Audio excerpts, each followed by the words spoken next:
Hello అండి, అందరికీ నమస్తే అండి.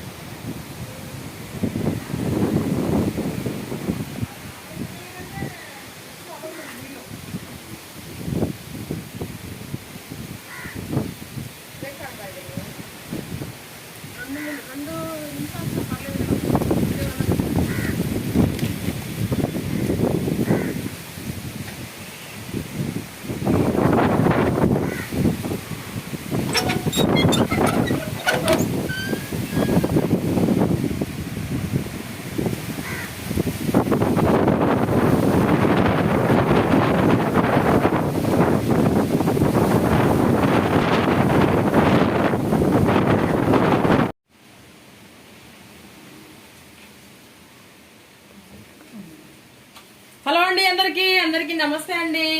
బయట వెదర్ చూసారండి, ఎంత కూల్ గా ఉందో, ఎంత చల్లబడిపోయిందో వాతావరణం అంతా.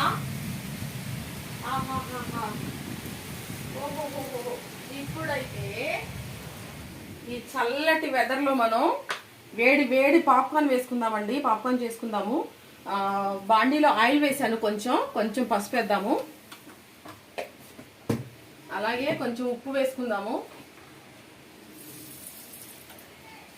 ఇదిగోండి, ఇవి మొక్కజొన్న గింజలండి. ఇదిగోండి, ఇవి మొక్కజొన్న గింజలు అనమాట. వీటితో ఇప్పుడు మనం పాప్కార్న్ చేసుకుందాం, ఓకేనా? ఎక్కువ వేయకూడదండి, జస్ట్ ఒక గుప్పుడు. ఇదిగోండి, అను మూత ఆందలే సక్క మూత ఆందలే అలా కలుపుకోవాలండి.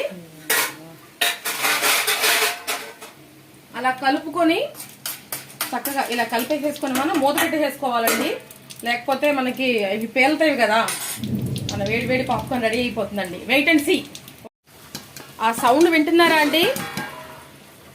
సౌండ్ వస్తుంది కదా మనకి, అదేనండి పాప్కార్న్ రెడీ అవుతుంది అనమాట.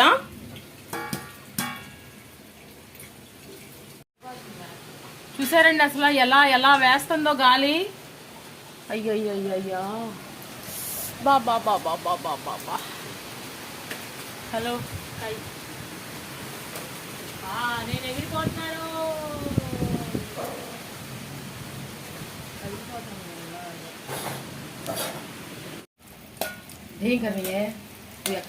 చూసారండి, మన పాప్కార్న్ రెడీ అవుతుంది.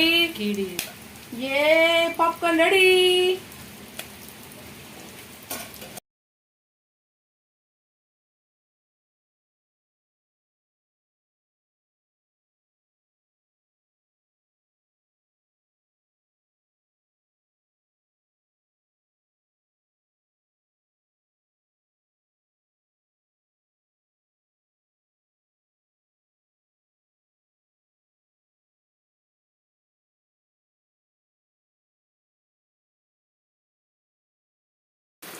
చూసారా అండి, పాప్కార్న్ అయితే రెడీ అయిపోయిందండి. ఇక పాప్కార్న్ రెడీ అయిపోయింది కదా అని చెప్పేసి బయట హాల్లోకి తెచ్చుకొని కూర్చొని అక్కడ మా ముందు అయితే పెట్టుకున్నామండి. అసలు ఒక్కసారిగా అండి వాతావరణం అంతా చాలా మార్పు వచ్చేసింది. చినుకులు స్టార్ట్ అయిపోయినాయి, గాలి వేస్తుంది బాగా అని చెప్పేసి ఇక పాప్కార్న్ పెట్టుకొని కూర్చున్నామండి. ఓకేనా అండి?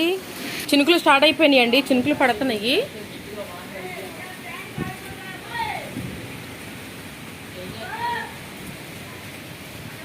అది కొంచెం చూడండి.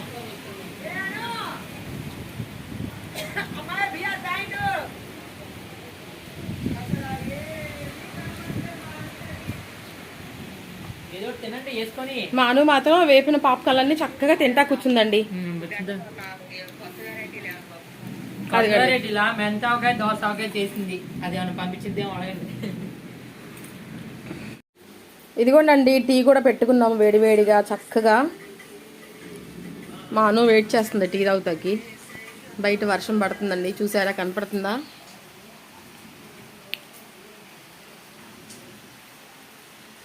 మన చల్లటి వాతావరణంలో పాప్కార్న్ అన్నీ తినేసింది. మాను ఖాళీ అయిపోయింది గిన్నె అంతా. ఇప్పుడైతే టీ కాడికి వచ్చాం, టీ తాగుతున్నామండి. ఓకేనా అండి? ఓకే అండి.